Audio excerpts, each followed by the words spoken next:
এবার আক্রমণের শিকার হবার 2 ঘন্টার মধ্যেই পাল্টা হামলার বদলা নিল ইরান। আজ ভোরে প্রথমবারের মতো তেহরানের তেল সংরক্ষণাগার ও পরিশোধনাগারগুলোতে হামলার ঘটনা ঘটেছে।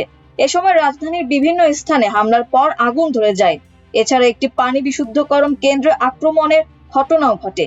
এই হামলার পরই পাল্টা হামলার হুঁশিয়ারি দেয় ইরান।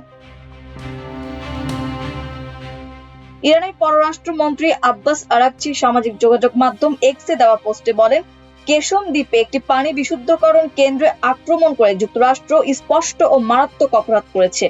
এতে 30টি গ্রামের জন্য পানি সরবরাহ বিঘ্নিত হচ্ছে।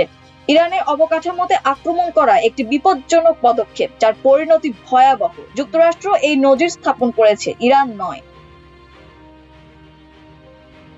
তেহরান থেকে আল জাজিরার সংবাদদাতা মোহাম্মদ ওয়াল বলেন, এই হামলা ইরানে ব্যাপক উদ্বেগের জন্ম দিয়েছে। তিনি বলেন, আমার মনে হয় যখন ইরান নজির স্থাপনের কথা বলে তখন তারা একই ধরনের প্রতিক্রিয়ার কথা ভাবছে। আমরা জানি যে উপসাগরের সবচেয়ে ঝুঁকিপূর্ণ স্থানগুলোর মধ্যে একটি হলো পানি বিশুদ্ধকরণ কেন্দ্র।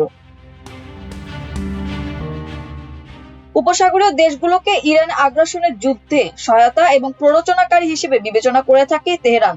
তিনি বলেন, মার্কিন যুক্তরাষ্ট্রের এই কথিত নজিরের পর ইরান উপসাগরে পানি বিশুদ্ধকরণ স্থাপনাগুলোতে হামলা চালাবে কিনা তা নিয়ে প্রশ্নের জন্ম দিয়েছে।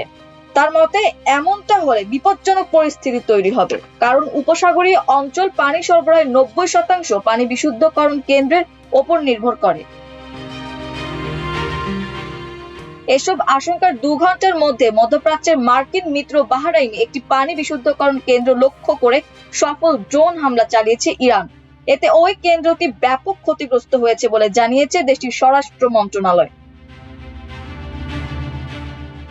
এদিকে এবার কুয়েতের একটি বহুতল ভবনে ভয়াবহ অগ্নিকাণ্ডের খবর পাওয়া গেছে। দেশটির সেনাবাহিনীর পক্ষ থেকে বলা হয়েছে, ড্রোন ভূপাতিত করার পর ধ্বংসাবশেষ পড়ে বেশ কিছু বেসামরিক স্থাপনা ক্ষতিগ্রস্ত হয়েছে। সামাজিক যোগাযোগ মাধ্যমে ছড়িয়ে পড়া ভিডিওতে দেখা গেছে কুয়েত সিটির সুউচ্চ টাওয়ারে আগুন জ্বলছে।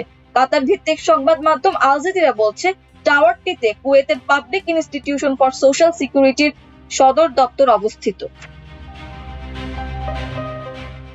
কুয়েতের প্রতিরক্ষা মন্ত্রণালয়ের মুখপাত্র এক বিবৃতিতে জানিয়েছেন, আকাশ প্রতিরক্ষা ব্যবস্থার মাধ্যমে ড্রোন ঠেকানোর সময় ধ্বংসাবশেষ পড়ে কিছু বেসামরিক স্থাপনার ক্ষতি হয়েছে। এক্সে কুয়েত সেনাবাহিনী শেয়ার করা পোস্টে মুখপাত্র আরো জানান, দেশটির বিমান বাহিনী শত্রুপক্ষকে আকাশ পথে মোকাবিলা অব্যাহত রেখেছে। কুয়েতের নাগরিক ও বাসিন্দাদের নিরাপত্তা নির্দেশনা মেনে চলার আহ্বানও জানান তিনি। মাল্টিমিডিয়া ডেস্ক, আমার দেশ।